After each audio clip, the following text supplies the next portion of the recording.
Monsieur Hamon, bonsoir. Bonsoir. Donc vous avez annoncé ce soir donc, au dîner du CRAN des initiatives du Parti Socialiste pour avoir un peu plus, on va dire, de diversité dans les candidats aux législatives prochaines. Est-ce que vous pouvez nous rappeler ce que vous avez dit?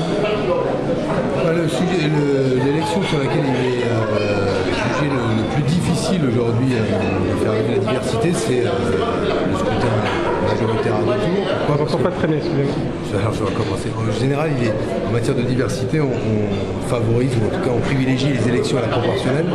Un scrutin de liste sur lequel on retrouve notamment comme aux élections régionales, on peut en théorie plus facilement mettre en œuvre la diversité. Nous, le choix qu'on fait, c'est de combiner à la fois le strict respect du non-cumul des mandats, ce qui permet un vrai renouvellement et qui va permettre de libérer en quelque sorte des places, avec le choix du renouvellement. Alors le renouvellement, c'est un renouvellement générationnel, c'est de faire monter une nouvelle génération, mais à l'intérieur de cette génération nouvelle, les hommes et les femmes qui sont représentatifs de la diversité de la France, tant en termes d'origine sociale, que de trajectoire personnelle, qu'évidemment de couleur de peau, que d'origine territoriale.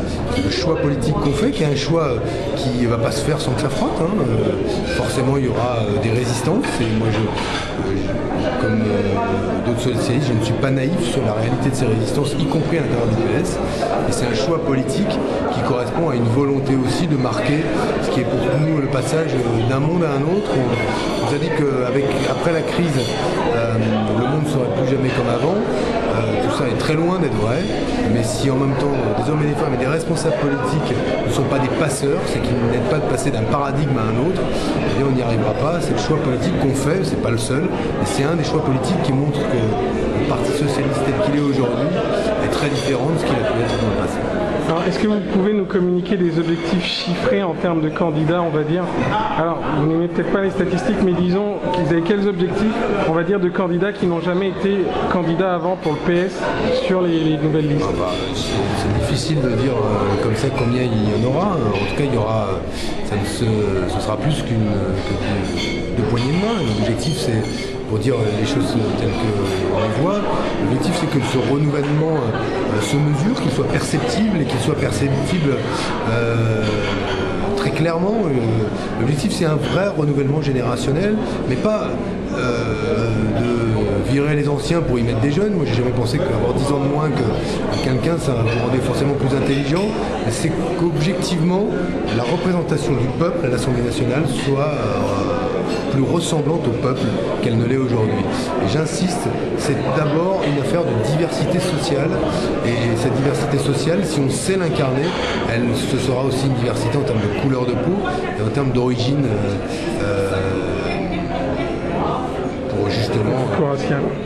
Ouais, mais c'est-à-dire que toutes les origines soient présentes à l'Assemblée nationale.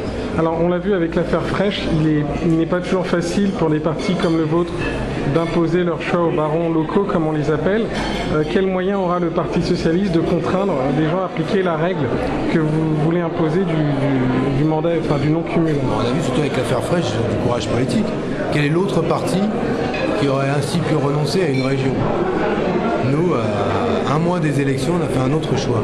Après avoir déjà exclu Georges Fraîche des années auparavant sur l'affaire des Noirs dans l'équipe de France de football, et après l'avoir auparavant suspendu sur la question de Harki. Donc nous, on a fait un choix, qui est un choix de perdre une région. C'est une région qui est restée dans les mains de Georges Fraîche, mais qui n'appartient plus, j'aime pas le mot appartenir, mais qui n'est plus socialiste en tant que tel, au sens où dirigé par un socialiste. Bon, c'est un choix politique qui a valeur aussi d'exemple. Tout à l'heure, oui, mais la question c'est quels sont les moyens du Parti Socialiste? Les moyens, ils sont si localement certains dirigeants ne veulent pas tous ceux qui étaient candidats sur la liste de Georges Fraîche ont été considérés en dehors du Parti Socialiste, donc exclus de fait. On ne pouvait pas faire plus. Aujourd'hui, cette règle du Parti Socialiste qui s'applique avec beaucoup de sévérité, mais en même temps beaucoup d'exemplarité, elle montre la détermination du Parti Socialiste à être exemplaire comme collectif sur ces questions-là. Alors ma dernière question, sur nos forums, en tout cas il y a un sujet qui a fait un peu polémique, c'est sur Donc Alice Soumaré était notre tête de liste dans le 95, ça a été largement médiatisé, mais c'est l'un des candidats qu'on a le moins vu dans les médias, et en particulier, on a vu le soir du premier tour une vidéo où visiblement il souhaitait s'exprimer, il n'a pas pu s'exprimer. Alors, ça honnêtement... vous ne les avez pas vus? Non, c'est pas ça. Moi, je connais Alice Soumaré. Moi, je sais la campagne parce que j'ai fait campagne avec lui. Donc, je la connais depuis le début jusqu'à la fin, cette histoire. Et que le service de communication autour de Jean-Paul ait dit un tel fait ci, fait ça. Moi, on m'a dit des fois qu'il fallait pas parler. Donc, il ne faut pas sortir un événement de son contexte quand on sait quel a été le rôle d'Ali dans cette élection. Quelle a été aussi son envie de sortir d'une forme de caricature, c'est-à-dire que dès lors que cette sale affaire lui est tombée sur le coin de la figure, tout l'enjeu pour lui c'était d'arriver à parler d'autre chose, c'est-à-dire Alice Soumaré, il avait été tête de liste pour parler des jeunes comme des vieux, des gens des quartiers comme des gens qui n'y sont pas, de logement, d'accès aux soins, d'accès à l'éducation, et pas juste de son propre sort dans un pays qui est un pays où, hélas, une partie de la classe politique a décidé de faire de la couleur de peau une raison de suspicion, en quelque sorte, ou un motif de suspicion. Et Ali Soumaré, il était suspect dès le départ, et parce qu'il était black, et parce qu'il était de Villiers-le-Bel, et parce qu'il avait été porte-parole des familles Villiers-le-Bel. Aux yeux d'une partie de la classe politique, il était un suspect idéal. Ces gens qu'on désigne, et dont on considère d'ailleurs, c'est le problème de notre pays aujourd'hui, que son destin est inscrit dans sa couleur de peau, dans son origine et dans ce qu'est le statut social de ses parents.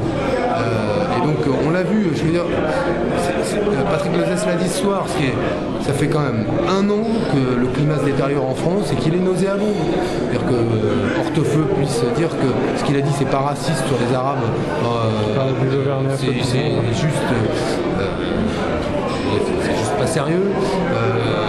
Le corps français traditionnel avec Longuet, tout le débat sur l'identité nationale, l'affaire Alice Soumaré, bref, tout ça, on dit 2 points, ça fait une ligne, là il n'y a plus que 2 points, il y a une forêt de points. Et ça fait, en tout cas de ce gouvernement, le responsable aujourd'hui, bah oui, mais d'une situation qui est grave, parce qu'on a creusé des tranchées entre des catégories de Français, et qu'on continue à le faire. Quand Nicolas Sarkozy, suite aux élections, dit « je ne changerai pas ma politique, et je peux vous assurer d'une chose, sur les questions de sécurité, vous ne serez pas déçus », là où il a échoué lui-même, donc objectivement craindre le pire, et il crée les conditions des cocktails explosifs, et c'est ce qui moi me préoccupe, parce que au bout du compte, c'est toujours les mêmes qui payent la note. Voilà.